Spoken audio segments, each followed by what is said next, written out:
Ya, baik, di sini saya akan menjelaskan mengenai toksisitas, di mana toksisitas adalah tingkat merusaknya suatu zat jika dipaparkan terhadap organisme.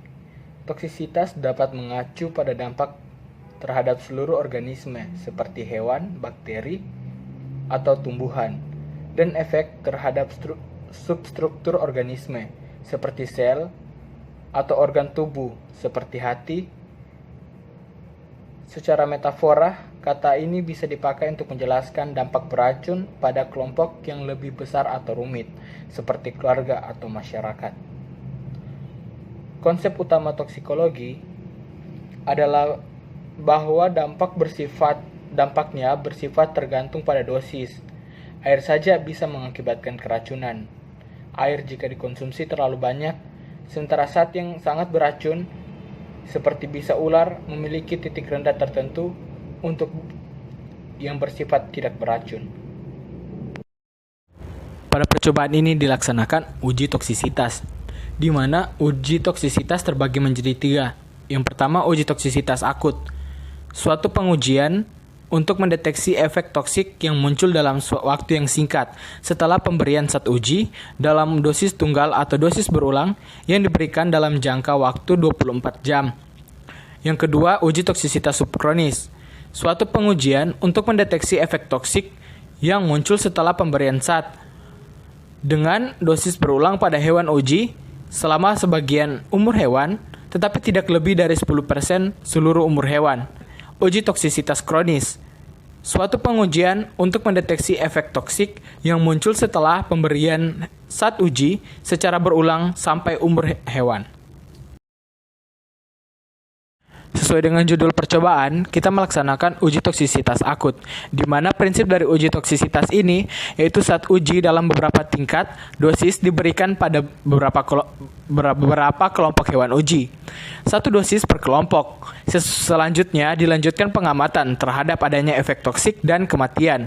Tujuan dari toksisitas akut ini mendeteksi toksisitas intrinsik suatu zat, menentukan organ sasaran dan kepekaan spesies, memperoleh informasi bahaya setelah pemaparan suatu zat senyawa secara akut, memperoleh informasi awal untuk menetapkan tingkat dosis, menetapkan LD50, dan merancang untuk uji toksisitas selanjutnya. Untuk metode yang digunakan adalah metode lethal dose 50 atau LD50, yang dimana suatu besaran diturunkan secara statistik guna menyatakan dosis tunggal suatu senyawa yang diperkirakan dapat mematikan atau menimbulkan efek toksik, yang berarti 50% hewan coba setelah perlakuan. LD50 merupakan tolak ukur kuantitatif yang sering digunakan untuk menyatakan kisaran dosis letal. Untuk kategori toksisitas sendiri terbagi menjadi 6, di mana kategori pertama itu luar biasa toksik, di mana LD50 mg per kilogram berat badan, dia 1 atau kurang. Untuk yang kedua sangat toksik, dia 1 sampai 50. Untuk cukup toksik 50 sampai 500. Untuk sedikit toksik 500 sampai 5000. Praktis dan tidak toksik 5000 sampai 15.000. Untuk relatif kurang berbahaya lebih dari 15.000. Beberapa hal yang mempengaruhi LD50 antara lain spesies, jenis kelamin, umur, berat badan, gender, kesehatan nutrisi, dan isi perut hewan coba.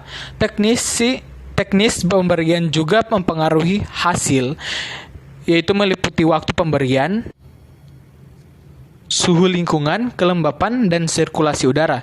Selain itu, kesalahan manusia juga dapat mempengaruhi hasil ini. Oleh karena itu, sebelum melakukan penelitian, kita harus memperhatikan faktor-faktor yang mempengaruhi hasil ini. Terima kasih, sekian dari saya.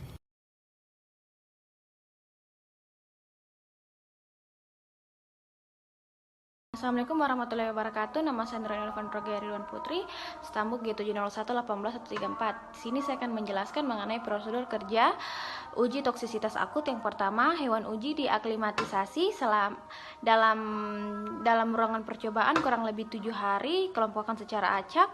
Lalu bila diberikan zat uji diberikan secara oral, hewan uji dipuasakan selama 16-18 jam. Kemudian dilakukan pengamatan pada T0 sebelum diberikan zat uji. Setelah diberikan zat uji, diamati parameter uji perilaku pada T30, T60, T120, dan T240.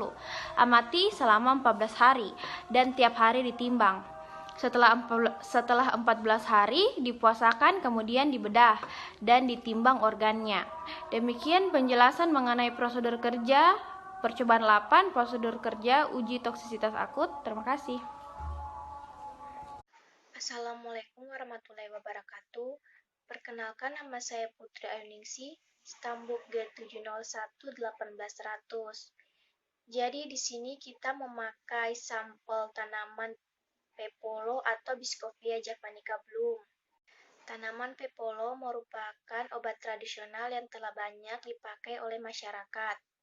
Tanaman pepolo di sini diuji toksisitasnya untuk mengetahui informasi tentang toksisitas dari tanaman tersebut.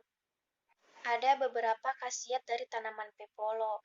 Beberapa penelitian telah menunjukkan bahwa khasiat dari tanaman pepolo itu sebagai anti leukemia, anti-inflamasi, antimikroba atau antibakteri, anti alergi, serta dapat mengobati luka bakar, antimeltik, anti diare, dan dapat merangsang pertumbuhan rambut.